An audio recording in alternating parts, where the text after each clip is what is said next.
주제로 첫 번째 사례 발표를 해주시겠습니다. 첫 순서라서 많이 떨리실 텐데요. 격려의 박수를 부탁드립니다.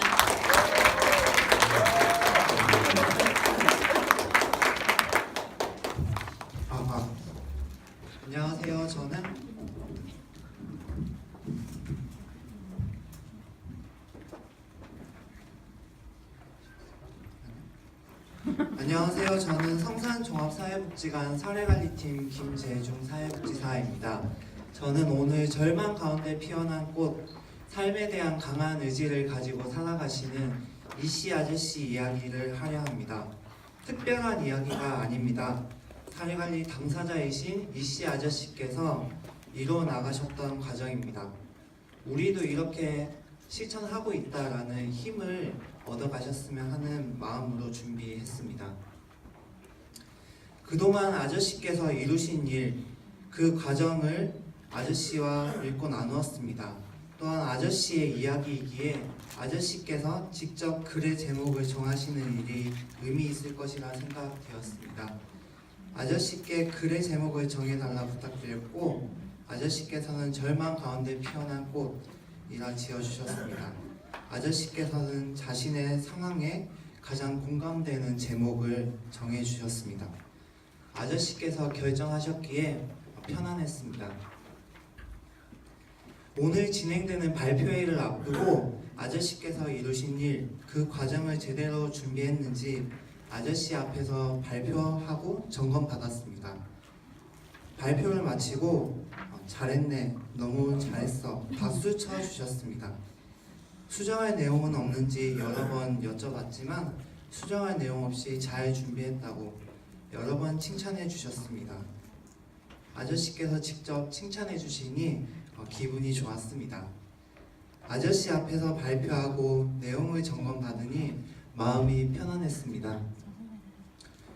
오늘 제가 이야기해드릴 이씨 아저씨 이야기는 아저씨 소개, 사례관리 계획, 실천, 진행 결과, 사례관리 과정 기록 함께 읽고 나눔, 돌아봄과 바램, 마치며의 순으로 진행되겠습니다. 올해 4월 30일 복지관으로 한 통의 전화가 왔습니다. 지금 당장 거리에 쫓겨나게 생겼어요. 보증금도 다 까먹어서 방도가 없어요. 구청, 주민센터, 복지기관들을 다 돌아다녔는데 다 여기로 가봐라 저기로 가봐라 뺑뺑이만 돌리고 해결된 건 하나도 없어요. 마지막으로 간 곳에서 성산복지관에 가보라고 해서 지푸라기라도 잡는 심정으로 전화했어요. 이씨 아저씨의 전화였습니다. 팀장님과 가정방문을 통해 아저씨의 사연을 들을 수 있었습니다. 아저씨는 60세로 성산동에 20년 넘게 거주하신 분이었습니다. 주민등록상으로는 3인 가구셨지만 실질적으로 1인 가구셨습니다. 고혈압, 당뇨, 우울증이 있지만 건강한 편이었고 일반 가정이었습니다. 사례관리 실시 이후 기초수급자로 선정되어 주거급여 지원을 받고 있습니다. 이씨 아저씨께서는 현재 어려움이 있으시기 이전에는 인테리어 사업을 운영하며 중산층 가정으로 어려움 없이 지내왔습니다. 하지만 2003년 인테리어 사업이 실패로 경제적 어려움을 겪었습니다. 경제적 어려움을 벗어나려고 여러 시도를 했지만 실패하셨습니다. 아저씨께서는 일용직 근로자로 일하고 있으나 일자리가 구하기 어려워 소득이 일정하지 않았습니다. 친어머니께서는 건강이 좋지 않아 경기도에 위치한 병원의 중환자실에서 입원 치료 중이었습니다.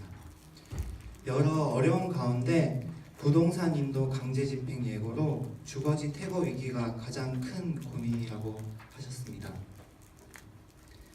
아저씨께서 가지고 계신 강점을 살폈습니다. 저는 최선의 노력을 했으나 마음과 뜻대로 안 되었습니다. 현실이 참으로 암담합니다. 저는 고혈압과 당뇨, 우울증 등으로 모든 것을 포기하고 싶지만 어머님과 자녀 때문에 살아갑니다. 어머님은 임종을 봐야 하고 자녀는 결혼을 시켜야 하기 때문입니다. 제가 할 수 있는 일만 있으면 무엇이든 할 수 있습니다. 라고 말씀하시면서 현재 위기를 극복하고 자립하고자 하는 강한 의지를 가지신 분이었습니다. 아저씨께 사례 관리에 대해 자세하게 설명해드리고 아저씨께서는 사례 관리로 도움을 받겠다고 하셨습니다. 아저씨의 주요 욕구는 첫째로 새로운 거주지 마련, 둘째로 경제적 어려움 감소, 셋째로 심리 정서적 불안감, 생활 스트레스 감소였습니다. 아저씨의 주요 욕구를 기반으로 아저씨와 함께 사례 관리 계획을 세웠습니다. 첫 번째로 새로운 거주지를 마련하는 것, 둘째로 경제적 어려움을 감소하는 것, 셋째로 심리 정서적 불안감과 생활 스트레스를 감소시키는 것이었습니다. 아저씨께 주위에 주거보증금 준비에 도움을 주실 수 있는 분이 계신지 여쭈었습니다. 동네에 오래 거주하긴 하셨지만 그럴 만한 이웃은 없다고 하셨습니다. 형제들도 형편이 좋지 않다고 했습니다. 이에 주거보증금을 지원해주는 외부 자원을 확인했습니다. 아저씨께 설명해드리고 함께 신청서를 작성했습니다. 담당자만의 생각으로 신청서를 작성하지 않았습니다. 최대한 아저씨께 여쭙고 의논하여 작성했습니다. 총 2차례의 통합사례 회의를 진행했습니다. 1차 통합사례 회의는 아저씨를 돕고 있는 지역 내 여러 기관 사회복지사가 모여 진행했습니다. 성산이동 주민센터 한석구 주무관님, 은평주거복지센터 정상길 센터장님, 신수정 팀장님과 제가 참여했습니다. 회의를 통해 기관 간 정보 공유, 기관들 간의 서로의 한계를 확인하고 주 사례 관리 기관을 선정했습니다. 그리고 이후에 수행 가능한 역할을 공유했습니다. 2차 통합사례 회의는 아저씨와 함께 논의한 사례 회의로 진행했습니다.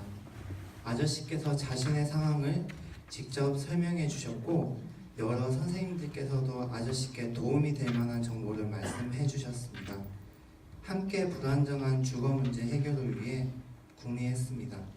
함께 모여 이야기 나누니 어떻게 나아가야 할지 방향이 조금씩 보였습니다.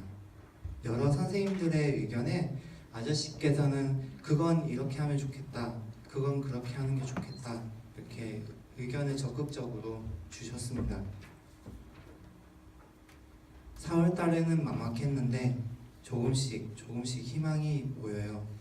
사례 회의를 마치며 아저씨께서 희망이 보인다고 하셨습니다. 2차례의 통합사례 회의를 통해 아저씨를 돕고 있는 기관들의 역할을 나누었습니다. 성산복지관에서는 주사례 관리 기관, 보증금 마련을 위한 민간 자원 개발, 생활 모니터링, 마포구청에서는 동주민센터, 공공지원, 수급 신청하는 것과 정확한 지원 정보를 제공하는 것, 마지막으로 관할 주거복지센터에서는 임대주택 입주 정보나 거주지 이전 이후 월세 지원의 역할로 나눠서 진행하기로 했습니다. 외부 지원 사업으로 신청하였던 2곳의 민간 기관에서 아저씨를 주거 보증금으로 돕기 결정했습니다. 아저씨께 동네에 집을 알아봐 달라고 부탁드렸고 아저씨께서는 자신의 일이기에 당연히 자신이 해야 한다고 흔쾌히 하시겠다고 발품 팔겠다고 했습니다. 아저씨의 말씀을 듣고 저는 사람을 사람답게 도우려는 마음, 사회를 사회답게 이루려는 마음으로 발품 팔며 꾸준히 실천해야겠다는 다짐을 했습니다. 아저씨께서 동네 한 7군데 정도 집을 알아보셨고 계약할 만한 집을 찾았다는 전화를 주셨습니다. 동료들의 도움으로 아저씨께서 전화 주신 당일 아저씨께서 새롭게 살아가실 집 계약을 하였습니다. 가슴이 벅찬 순간이었습니다. 아저씨를 사례관리로 도운 결과 첫 번째로 새로운 거주지를 마련하였습니다. 민간 후원금을 통해 보증금 700만 원을 마련하였고 지역 내 부동산, 주민센터 등을 통해 새로운 거주지를 중개하였습니다. 구청이나 주거복지센터 등을 통해 임대주택 관련 정보 제공이나 신청을 하였습니다. 둘째로 경제적 어려움을 감소하였습니다. 구청이나 주민센터를 통해 세대 분리를 하였고 그 결과 기초생활수급자로 선정되셔서 주거급여 지원을 받고 계십니다. 노모 또한 세대 분리를 하였고 수급 신청으로 의료보호 대상자에 선정되셨습니다. 자활이나 취업정보, 금융상담을 연계하였습니다. 세 번째로 심리정서적 불안감이나 생활 스트레스를 감소하였습니다. 사례관리 전과 후의 생태도를 살펴볼 건데요.